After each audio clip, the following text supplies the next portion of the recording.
Shalom bien-aimés, soyons bénis au nom du Seigneur Jésus-Christ.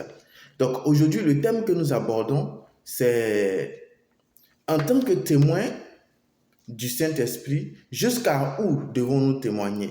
En tant que témoin du Saint-Esprit, jusqu'à où devons-nous témoigner?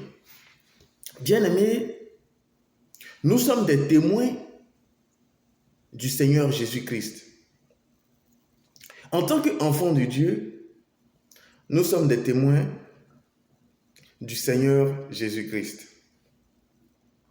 De quoi témoignons-nous? Nous témoignons de la bonne nouvelle que nous avons entendue, la nouvelle du salut. Voilà, la nouvelle du salut qui émane de Christ crucifié, par qui nous avons finalement la résurrection, raison pour laquelle nous marchons à nouveauté de vie, parce que nous serons glorifiés dans des corps célestes. Alors, nous témoignons de l'évangile. Alors, jusqu'où? Jusqu'aux extrémités de la terre. Nous allons prendre Marc chapitre 16, le verset 15 que je vais lire. Puis il leur dit, c'est le Seigneur Jésus-Christ ici qui parle à ses disciples. Allez partout le monde et prêchez la bonne nouvelle à toute la création. Allez partout le monde et prêchez la bonne nouvelle à toute la création.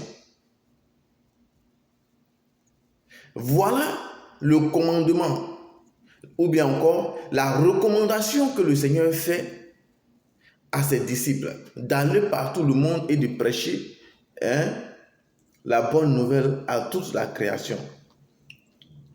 Je continue au verset 16. Celui qui croira et qui sera baptisé sera sauvé, mais celui qui ne croira pas sera condamné. Celui qui croira et qui sera baptisé, c'est-à-dire celui qui aura reçu la parole de Dieu en lui, Christ en lui, celui qui aura reçu le message de la croix sera baptisé. Et le baptême, c'est un engagement que prend celui-là, que prend un enfant de Dieu pour attester qu'il est né de nouveau. Donc celui qui croira sera baptisé. Celui qui croira et qui sera baptisé sera sauvé. Donc c'est-à-dire celui qui sera repenti, celui qui sera né de nouveau sera sauvé. Mais celui qui ne croira pas sera condamné.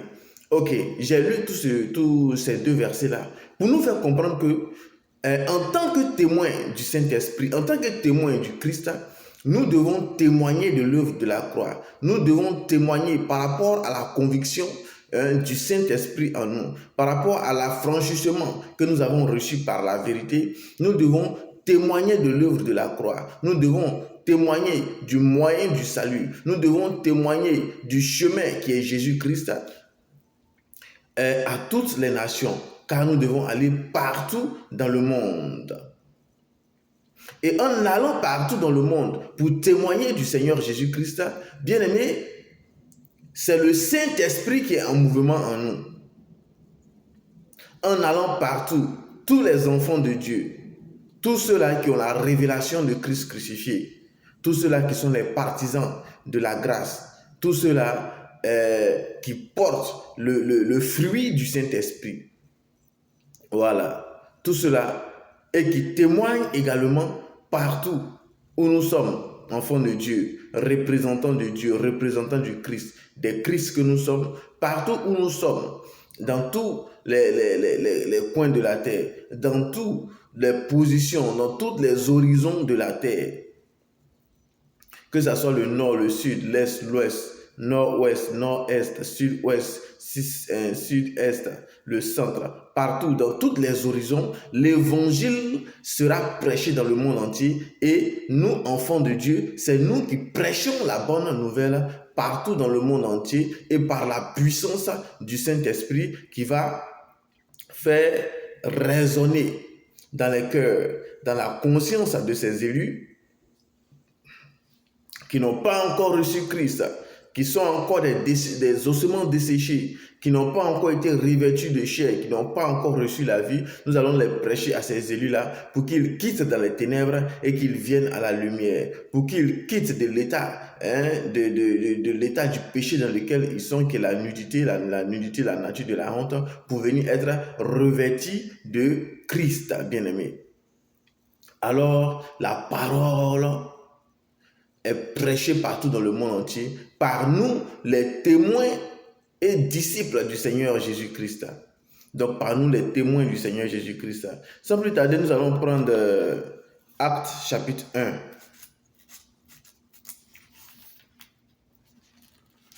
Patientez avec moi un instant, s'il vous plaît.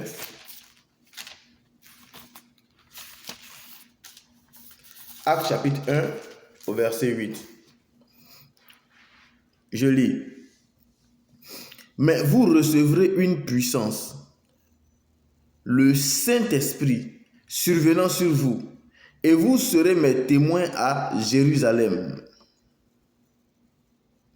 dans toute la Judée, dans la Samarie et jusqu'aux extrémités de la terre. Donc, l'évangile est prêché jusqu'aux extrémités de la terre. Et c'est nous, les témoins du Saint-Esprit, qui propageons la bonne nouvelle. C'est nous qui sonnons de la trompette, afin que les brebis de l'Éternel puissent reconnaître la voix de leur berger, le Saint-Esprit, qui parle par le canal de ceux qui sont déjà nés de nouveau, afin de gagner les autres élus qui n'ont pas été encore réconciliés avec leur Père.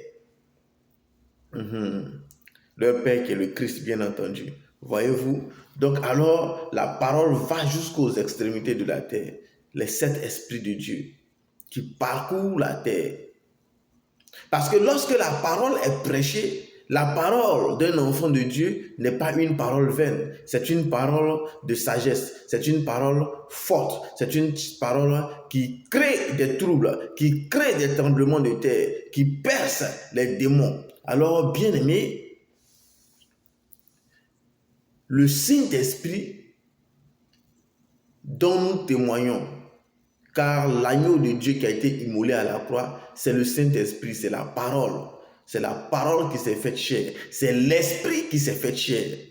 Alors, le Saint-Esprit, la parole que nous prononçons, que nous propageons, est accompagnée du Saint-Esprit.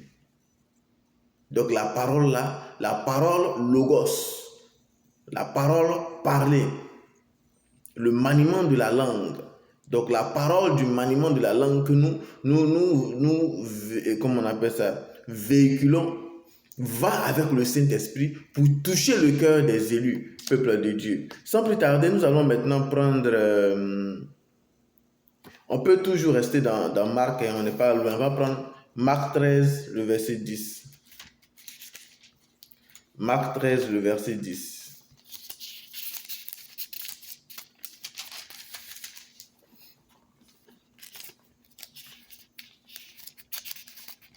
Patientez.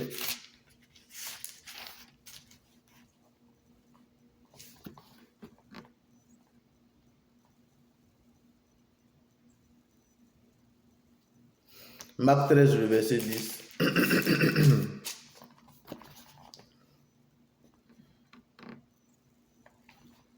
Je lis. Il faut premièrement que la bonne nouvelle soit prêchée à toutes les nations.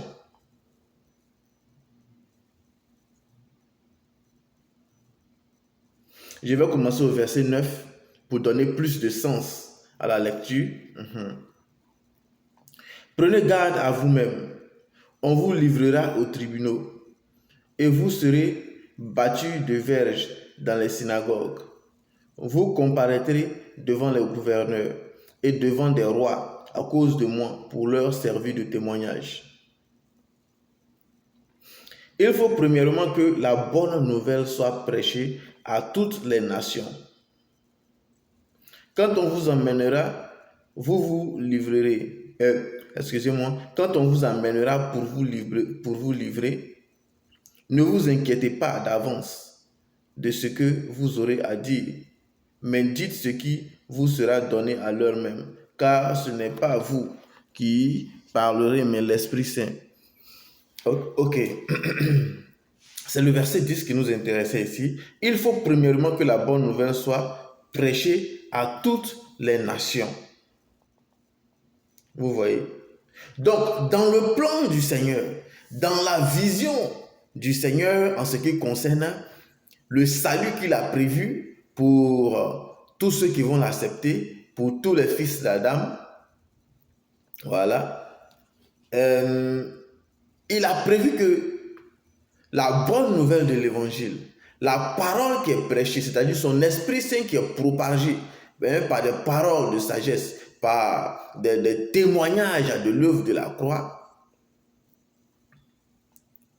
doit être prêché par toutes les nations, par nous les témoins. Donc nous devons propager le message du Seigneur par toutes les nations, bien-aimés. Ok, toujours dans Marc 13, je vais lire le verset 27. Alors il enverra les anges et il rassemblera les élus des 4 vents de l'extrémité de la terre jusqu'à l'extrémité du ciel. Ce qui veut dire que les élus de Dieu se trouvent aux 4 extrémités de la terre et du ciel. Donc les élus de Dieu ne sont pas en un endroit donné, en un endroit fixe, excusez-moi. Les élus de Dieu ne sont pas en un endroit fixe, mais ils sont en plusieurs endroits en même temps. Ils sont partout. Donc, en tant que témoins, nous qui sommes déjà nés de nouveau, nous devons amener nos frères, les élus de Dieu qui n'ont pas encore accepté Christ avec nous. De ce fait, nous devons annoncer la parole de Dieu partout le monde entier. Chacun depuis sa position doit prêcher Christ crucifié, il doit prêcher la bonne nouvelle de la croix. Partout où nous sommes, nous devons annoncer et nous devons même